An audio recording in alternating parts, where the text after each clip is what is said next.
Grieving Through Creative Expression.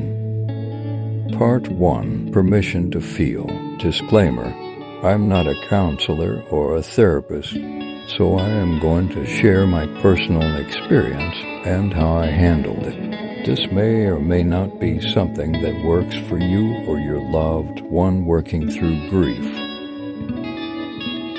The loss of my brother created a storm of feelings for me: sadness, fear, anger, surprise, and so many others.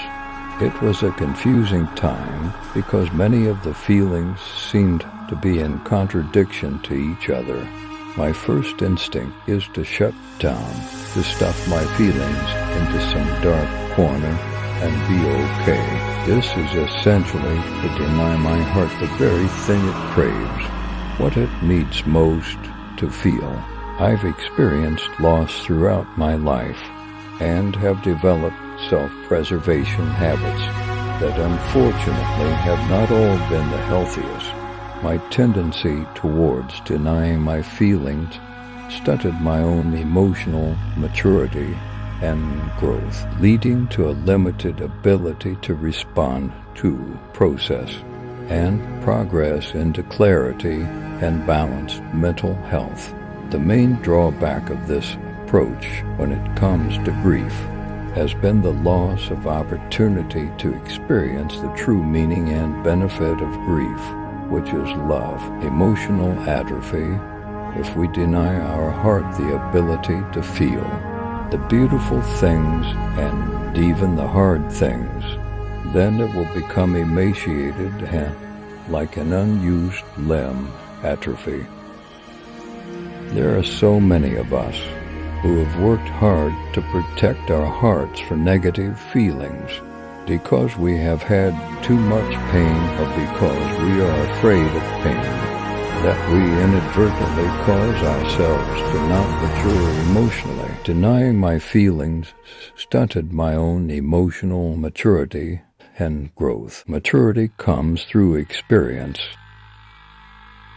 This may sound cliché, but they say experience is the best, if not the hardest teacher. Our hearts need to feel pain, joy, heartache, sorrow, love, anger, all of these things to be able to learn how to navigate the world around us. This is where emotional maturity comes from.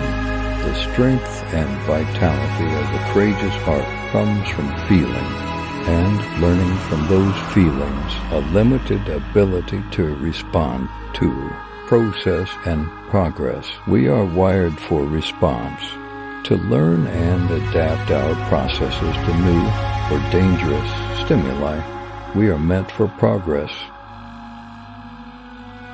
If we are never allowed to struggle, to strain, or to feel joy, then we will never learn to adapt, process, and progress. There is a story of a boy who saw a moth struggling to escape its cocoon. Out of compassion, he used a pocket knife to cut a slit in the shell that allowed the moth to escape its confines with very little effort.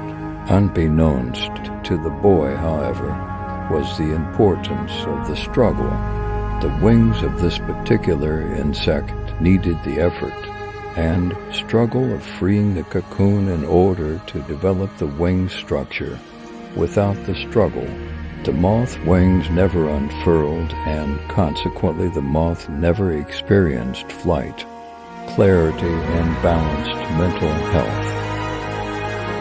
Balance means there is weight on equal sides of the fulcrum. The inability or unwillingness to respond to or process negative or unpleasant emotions can leave our mental health unbalanced. Coming to a place of embracing true grief for me was not escaping the pain of loss. It was an understanding bringing me to a place of clarity. The starting place for me seems simple, but had profound implications. Permission to feel with no agenda. This is not to say that I didn't waver throughout the process.